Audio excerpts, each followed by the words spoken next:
Hi, it's Elizabeth from Tarn Valley Motorhomes, and today we'll be doing the handover video of the Elddis Acordo 135. First thing you'll come to behind your driver's door is your freshwater filler point. You'll need a hose pipe and some adapters, as some sites just provide a brass tap. Then you want to pop your hose pipe through there and fill up your freshwater tank till it's full. And then when you're done, make sure you shut the lid and lock it with a key so no one can tamper with your fresh water. Under the vehicle, we've got your freshwater drain off point. So you just want to move the tap round and then release the fresh water. You want to do this when you are leaving a site, so you're not travelling home with the extra weight of the fresh water, but also when you're winterising your vehicle, you don't want any water left in the tank to freeze and cause frost damage over the winter months. Just in front of your back wheel, we've also got your wastewater drain off point. So again, just twist the handle round and then any wastewater will come out. And again, drain this off before you travel home from a site, so you're not travelling with the extra weight of the wastewater. And again, when you're winterising your vehicle, you don't want to leave any water left in the tank. Next, we've got your cassette.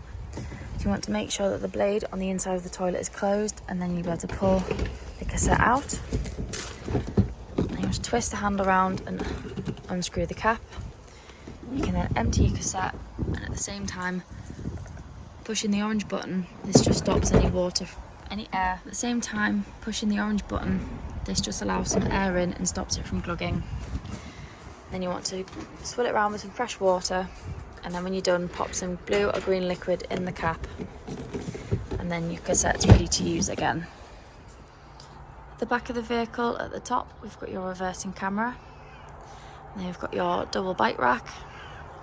And we've got access to your garage. At the back of the vehicle, we've got your leisure battery, and we've got your hookup point. So when you're hooking up your cable to the vehicle, just remember to hook your cable up first and then to the mains. And then when disconnecting, disconnect from the mains and then the vehicle, so you're never walking around with a live lead. Next, we've got your gas locker. So this will hold two 6-kilogram gas bottles, and you always want to make sure that they're strapped in nice and tight. And when you're connecting your pigtail to the gas bottle, just remember it's left to tighten, right to loosen, opposite way around being gas. And then you can turn your gas flow on and off with a dial on the top here. Just on the outside of your passenger door, we've got your diesel and AdBlue. So you'll need your ignition key to open up the diesel cap. And then when you're filling up AdBlue, if you go to a petrol station where they take Arctic lorries, you'll be able to find AdBlue on the pump, but you can also buy it in drums as well. Just on the outside of your passenger door, we've got your ideal tyre pressures. And then on the front, on the inside, we've got your bonnet release. Under the bonnet, the main things you want to focus on is your screen washer fluid. We've got your engine coolant and your brake fluid. And then we've got your oil and your dipstick. And then we've got your negative and your positive down here if you need to give or receive a jump start. And then we've also got your weight plates on the front as well. So first thing you want to do when you get into your vehicle is turn your main control panel on. And then from here, you can turn your main light switch on. And you have rocker switches around the vehicle to turn the lights on and off.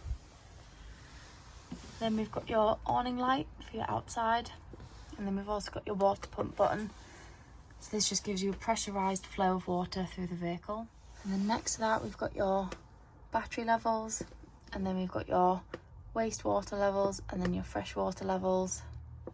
And then we've got your whale heating system. So we've got your water and heating. They're both the same. So you've got your gas for your heating and water. And then we've got electric on heating and water.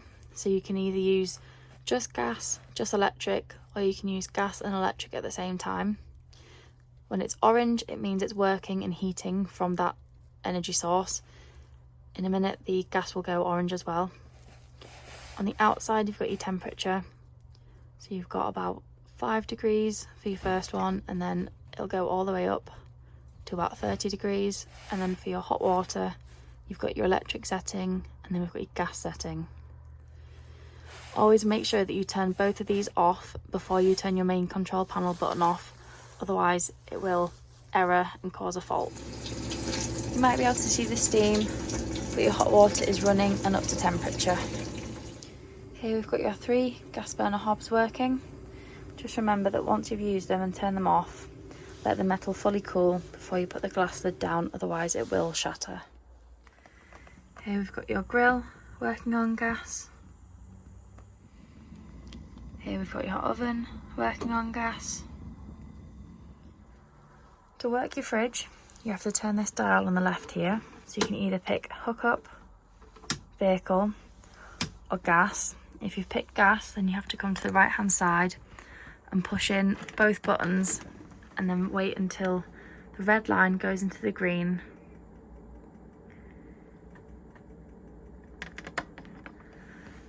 And then once it stays in the green, your fridge is lit on gas.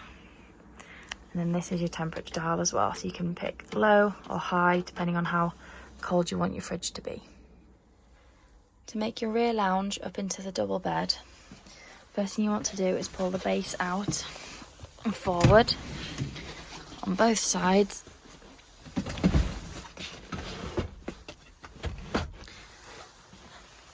And then what you want to do is bring your cushions into the middle, and then you want to put your backrest in the gaps that are left when you pull your base cushions into the middle.